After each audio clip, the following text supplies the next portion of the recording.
Muito boa tarde, boa noite e boa madrugada para você que acompanha o canal do Apollo. Eu fiz um vídeo aí há um tempo falando lá do projeto da Escola Sem Partido, com o qual eu concordo parcialmente, né? E com base naquilo eu gostaria de colocar mais uma vírgula aqui, né? Aumentar um ponto no assunto. Eu queria começar aqui esse assunto de educação e tal, com aquele sujeito que vocês devem conhecer, chamado Platão, né? É um rapaz que fez uma certa história aí, podemos dizer. Bom, para alguns, para tantos, na verdade, Platão é considerado como o primeiro pedagogo da história do Ocidente. O pedagogo é aquele que dá um norte, que dá um caminho para que as crianças trilhem e possam se educar. Platão tem uma colocação acerca da educação, que é uma coisa que é a base de todo o raciocínio que eu vou levar daqui para frente.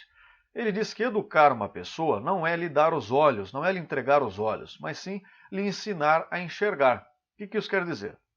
Os olhos já são daquela pessoa, na verdade, né? Você não pode implantar essa capacidade nela, é uma coisa que ela já tem. Entretanto, ela pode ter e não ser muito bem utilizada, né? Ela pode não exercitar essa sua capacidade.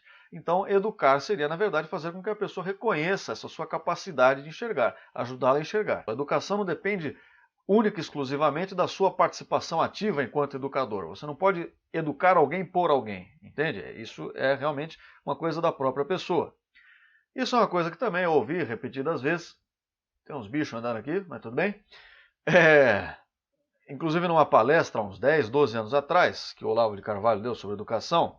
Mas, resumidamente, eu me lembro de uma parte dessa palestra, algo muito parecido com o que o Platão diz, e ele diz, olha, quando você está educando alguém, o que você está fazendo, na verdade, é despertando um poder dentro dessa pessoa que essa pessoa já tem. Educar alguém é lhe conceder um poder, essa capacidade que eu chamo de emancipação intelectual da pessoa, aprimorar o seu testemunho da realidade. É ganhar a capacidade de interagir e entender com o mundo à sua volta e daí por diante. E naquele meu primeiro vídeo que eu falei lá sobre a Escola Sem Partido, inclusive num dos comentários, um cara que estava discordando de mim, disse inclusive a mesma coisa, que é algo que eu concordo. Ele disse, olha, mas um dos problemas da educação é a participação do aluno. Então, um dos elementos centrais é a proatividade, a iniciativa, o interesse genuíno do aluno, que é uma coisa que eu concordo, o sujeito que comentou concorda, o Platão concorda, o Olavo de Carvalho concorda, o cardeal da Catedral de Roma concorda. Enfim, imagino que não seja tão difícil concordar com essa parte da história, realmente. Agora, a questão que se coloca é o seguinte, bom, se a educação na verdade, ela é um processo que, em alguma medida, ela acaba sendo interno ao próprio aluno, quer dizer, o aluno que se educa, em última instância, é isso que acontece. Isso quer dizer que a educação de massas, em sua essência, já nasce fracassada, já nasce falida, né, em seu princípio. E ter a educação de massas na ideia como a solução para todos os problemas, aquela panaceia que a gente escuta em todas as campanhas eleitorais, escuta de demagogos por aí afora, educação, educação, educação. Bom, essa ideia ela já nasce fracassada exatamente por isso.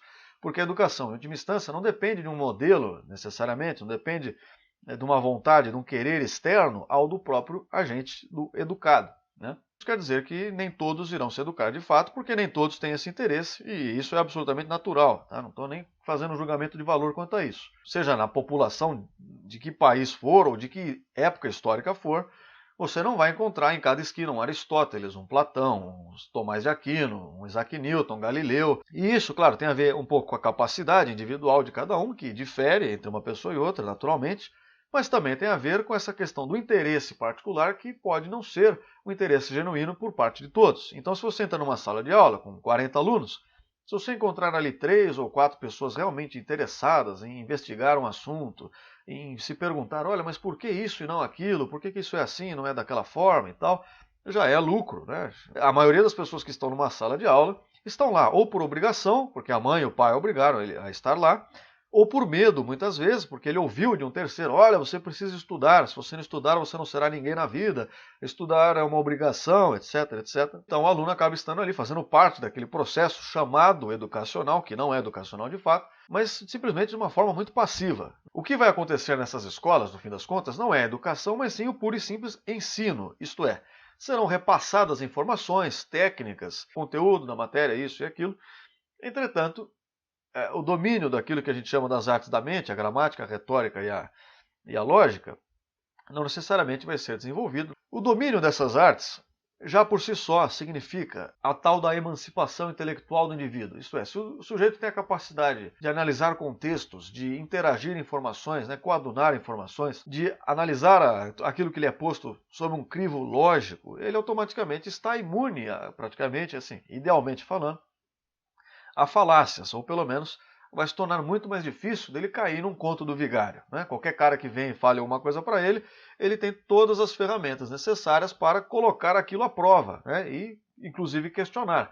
Então, o domínio dessas artes, naturalmente, favorece para que o sujeito tenha a capacidade crítica. Mas se, por outro lado, a escola não serve, em última análise, para educar de fato, ela apenas será um local de ensino, para que ela serve então? Por que se faz tanta questão de que haja escola, de que as pessoas vão para a escola e de que o governo controle a escola e que ele ofereça a escola para as pessoas e daí por diante? Bom, isso é uma característica dos estados modernos, né? A educação de massas começa exatamente na mesma época que os estados nacionais modernos. Antes disso, na época medieval, na Antiguidade Clássica, eram educados apenas realmente aquelas pessoas com algum interesse para isso, né? Para tanto. Com o evento dos estados modernos, percebeu-se que, olha, nós não vamos poder educar todos, né? Nós não vamos poder fazer essa sociedade composta de filósofos, sociólogos e economistas eruditos, mas se nós tivermos o controle da chamada educação, nós temos um controle de informação, nós temos um controle de conduta da sociedade, nós temos um controle da cultura. Nós podemos influenciar as massas. Nós não vamos educar as massas, de fato, porque isso é materialmente impossível, mas nós podemos coordenar, passar informações de forma massificada, né? Informações que sejam do nosso interesse, nosso que eu digo, os burocratas do Estado ou desse corpo que defina quais são as diretrizes educacionais. Bem, a partir daí a gente começa a cair no problema lá do escola sem partido, né? Que nós começamos a ver que, no caso aqui nosso brasileiro, e não só brasileiro, em outros lugares do mundo também é assim, nós começamos a ter uma massificação de discursos e de questões, de informações que são completamente voltadas para o atendimento desse espírito revolucionário, dessa coisa anticivilizacional, dessa coisa anti-ocidental, que paradoxalmente nasce no próprio Ocidente. Então, embora você não possa educar as pessoas em massa, você pode lobotomizá-las em massa, né? Você pode imbecilizá-las em massa, você pode implantar de alguma forma padrões de comportamento, você pode colocar informações sempre de um lado só da conversa, para que essas pessoas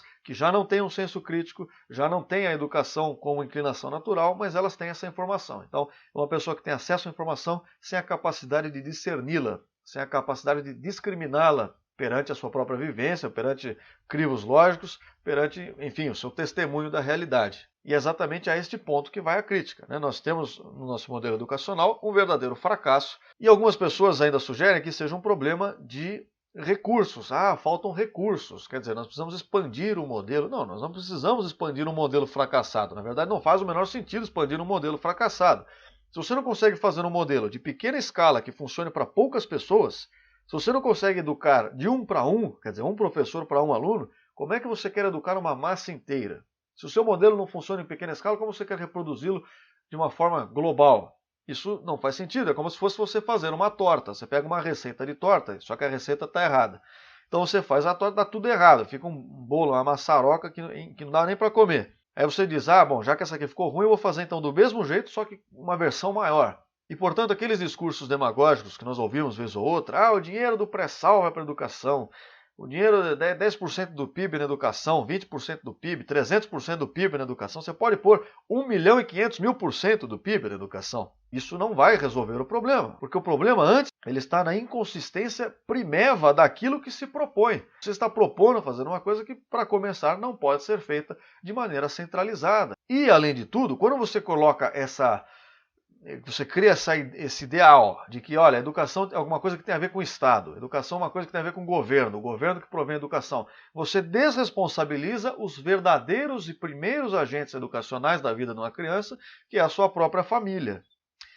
Isto é, eu, por exemplo, fui quase que totalmente educado pela minha família. Porque se você ficar à mercê da escola, você vai ficar à mercê daquilo que burocratas e daqueles agentes centralizadores da chamada educação querem que o seu filho tenha acesso. E você, enquanto aluno, também está preso a isso. E você só vai se libertar disso, e por isso que são poucas pessoas que se libertam disso, se você tiver uma vida intelectual, uma vida de erudição, uma vida filosófica, quase que paralela ao processo educacional formal.